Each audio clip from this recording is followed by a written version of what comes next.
ابھی لوگ یہ بھی بہت پوچھتے ہیں کورونا وائرس میں ہم کون سا وظیفہ پڑھیں؟ بھائی گناہ چھوڑو، آپ دنیا کے اسباب بھی اختیار کریں کہ کراؤڈ میں نہیں جانا، اور جو بھی اسباب جو ڈاکٹر بیان کر رہے ہیں وہ دنیا کے اسباب ہیں، اور جو علماء بیان کر رہے ہیں وہ سب دنیا کے اسباب ہیں، لیکن علماء دنیا کے ساتھ ساتھ آخرت کے اسباب بھی بیان کرتے ہیں۔ آخرت کے اسباب یعنی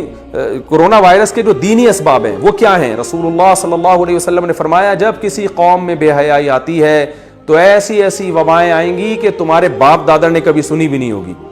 تو کورونا کی وبا سے اگر اجتماعی سطح پہ بچنا چاہتے ہیں تو اجتماعی سطح پہ بے حیائی سے بھی توبہ کرنی پڑے گی، وہ کرنے کے لیے تیار نہیں ہے۔ صبح شام فون آ رہے ہیں، ادھر کوئی وظیفہ بتا دیں، کوئی وظیفہ بتا دیں، ابے تو چھوڑ دے، ایک گناہ تو چھوڑ دو بھائی، تم 100 گناہ تمہاری زندگی میں ہے تو اس وبا کی وجہ سے ایک صرف تو توبہ کر لینا، اے اللہ میں یہ 100 گناہ کرتا ہوں، ان میں سے ایک کو اپنی لسٹ سے زندگی سے نکال رہا ہوں، شاید اللہ کچھ رحم کر لے۔ گناہ ایک بھی چھوڑنے کے لیے تیار نہیں ہے، وظیفوں پہ زور لگایا بھائی، ہر کام میں وظیفہ چاہیے ان کو۔ میں وظیفوں کا منکر نہیں ہوں، لیکن یاد رکھو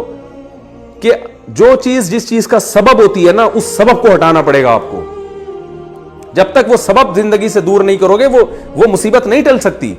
اور اگر ٹل بھی جائے گی تو اس سے بڑی مصیبت کا پیش خیمہ ہوگی، کیونکہ فرعون پر جب مصیبتیں آئیں تو مصیبتیں ٹلی ہیں، فرعون اس خوش فہمی میں مبتلا ہو گئے کہ ہم نے تو توبہ بھی نہیں کی، موسیٰ علیہ السلام پر ایمان بھی نہیں لے کر آئے، اور پھر بھی اللہ نے مینڈکوں کا عذاب بھی ہم سے دور کر دیا، جوؤں کا عذاب بھی دور کر دیا۔ وہ اس خوش فہمی میں تھے کہ اب ہمیں توبہ کی ضرورت نہیں ہے، مصیبت تو ویسے ہی ٹل گئی۔ ان بیچاروں کو یہ نہیں پتا تھا کہ بھائی یہ جو مصیبت ٹلی ہے نا، یہ بڑی مصیبت میں ڈالنے کے لیے، اب تجھے سمندر میں پانی میں غرق کیا جائے گا، اس کے بعد یہ چھوٹے موٹے عذابوں کی تجھے ضرورت ہی نہیں رہے گی۔ تو یاد رکھو وبا تو آتی ہیں چلی جاتی ہیں، وبائیں ہمیشہ سے آتی رہی ہیں، اللہ کرے یہ بھی چلی جائے، جلدی چلی جائے۔ ہم کمزور ہیں،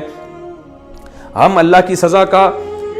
جو ہے وہ برداشت نہیں کر سکتے، ہم کمزور ہیں، لیکن یاد رکھو اگر ہمیں توبہ کی توفیق نہیں ملی تو وبا سے ہلاک ہوں یا نہ ہوں، اس سے بڑی مصیبت میں اللہ ہمیں مبتلا کر دے گا۔ اور اگر ہمیں توبہ کی توفیق مل گئی، پھر بے شک اس وبا میں ہم ہلاک ہو بھی جاتے ہیں، شہادت کا بھی اجر ملے گا، اور اصل کامیابی تو آخرت کی کامیابی ہے۔ تو پھر مرنا ہمارے لیے بچنے سے زیادہ قیمتی ہے۔